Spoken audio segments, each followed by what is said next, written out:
Okay, so dito tayo ngayon sa loob ng airport. Papasok pa lang tayo, no. So far, wala naman tayo nakitang wala pa tayong namataan or nakitang tropa ng maraming pulis, no, na naka riot gear or naka riot shield or naka full battle gears, no. Gaya ng nakita natin sa video na aking in-upload. So, yan lang, no. Checkpoint lang, syempre police at saka dito guardia. Yan lang. So, di ko alam kung andito sila still.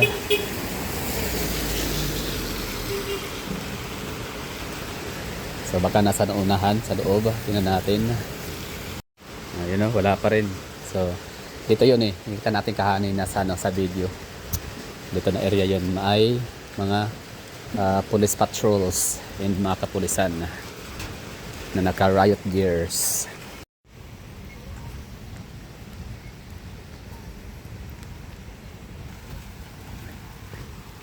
Okay. Wala, tahimik, no. So far wala naman. So wala pang gulo. So sana, no, ganito lang, no. Kung di ko alam kung anong gagawin talaga ni Tatay Digong.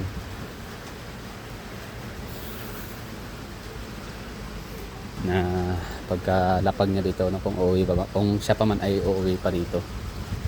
Siyempre, ang sabi kasi ng Malacanang, parang naka-ready lang daw sila sakali man na magkaroon ng issuance sa warrant of arrest or arrest warrant. So ito yung ganap dito, no, kumbaga in-update lang natin.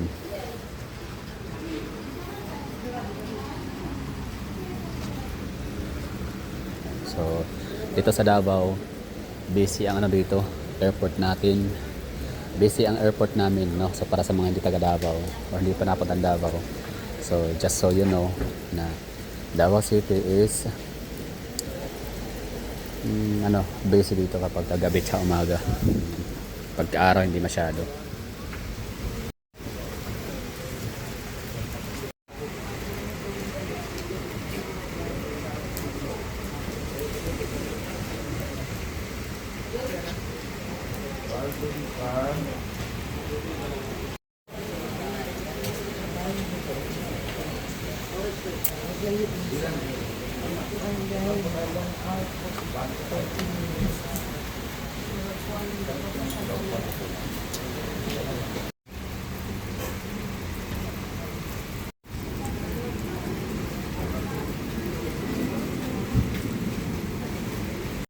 Asa man mo para asa?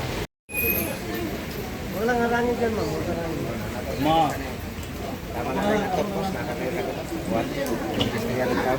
Doon ako sa pedestrian na kapal. so yun, no, wala tayong nakita dito.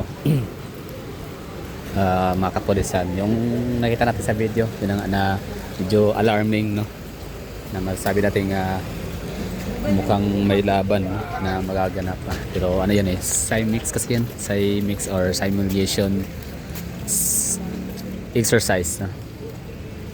Kumbaga para siya, hindi siya talaga, kumbaga yan na talaga yung pang actual, no. Ang difference nga lang, for example, away, no, battle, so syempre wala pang kalaban, yun na yung difference. Pero yung acting talaga, so yun na talaga yun. So meron na sila no, prep. So yun siguro yung tinutukoy ng Malacanang na ready na sila, no, prepared na sila sa magiging tawag nito, sa magiging laban kung meron man magaganap na labanan between Duterte supporter, yan panigurado na, pero di man siguro laban, siguro parang lang rally o pa man, basta huwag sanang dumating sa ganong pagkakataon. So may mga nagsabi nga na diversionary tactic lang daw itong ICC, pero syempre huwag tayo pa kumpiyansa. Ibig ko sabihin lang, mga taga Davao, no, kasi mali natin talaga meron, no, kasi gagawa ng yan eh, kasi gagawa ng paraan ang administrasyong Marcos para mapatalsik, mawala sa political arena ang pamilyang Duterte, kasi sila talaga yung pinakamalakas sa masa.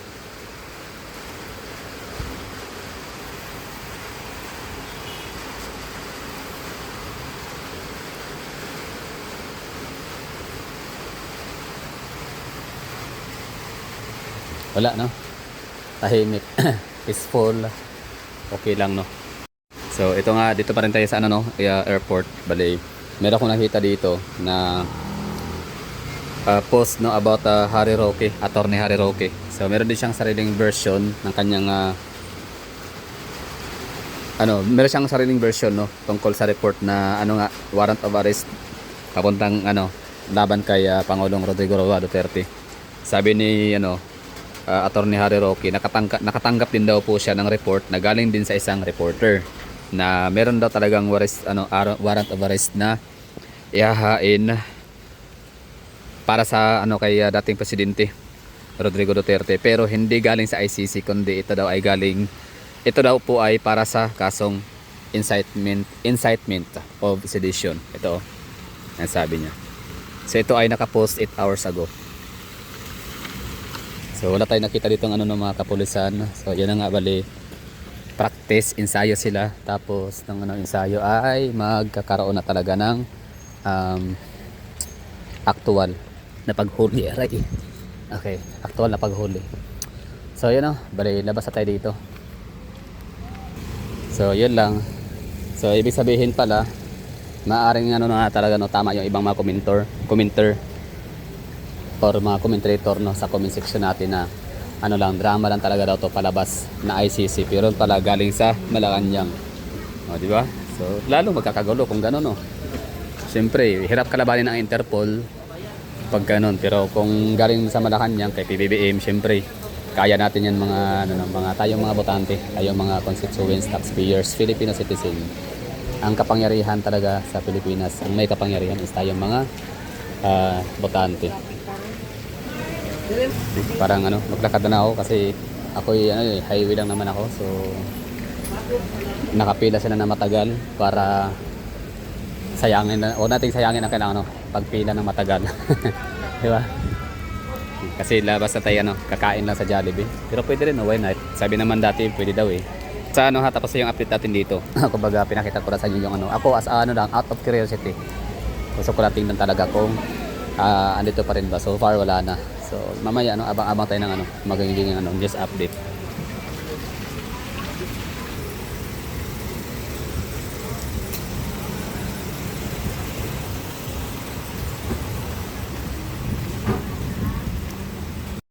So, good morning Ito na yung natin. Good morning na kasi natin kita yung liwanag na mag-alas 5 na or mag-alas 6 gano'n So far wala tayong nakitang yung ganong kadaming pulis kagaya na sa video na nakita natin.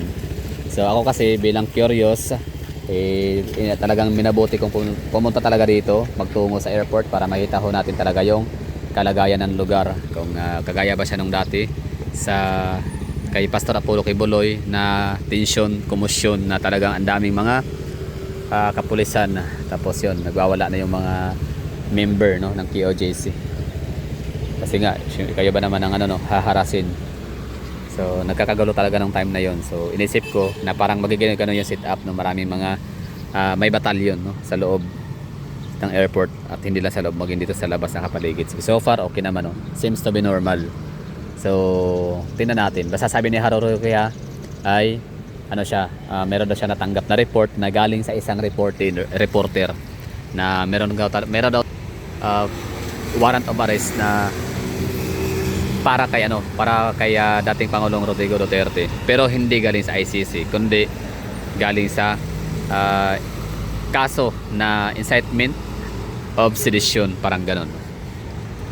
So yun yung magiging kaso. So ibig sabihin yung ginawang CIMEX, so yun baka para doon sa gagawing pag-aresto in due time. Warrant of arrest hindi pa naman siya convicted, di ba ganun yun? Yun ba yung pagkakaintindi ko, tama ba yun? Na yung warrant of arrest is i-release lang yan, i-issue kapag ka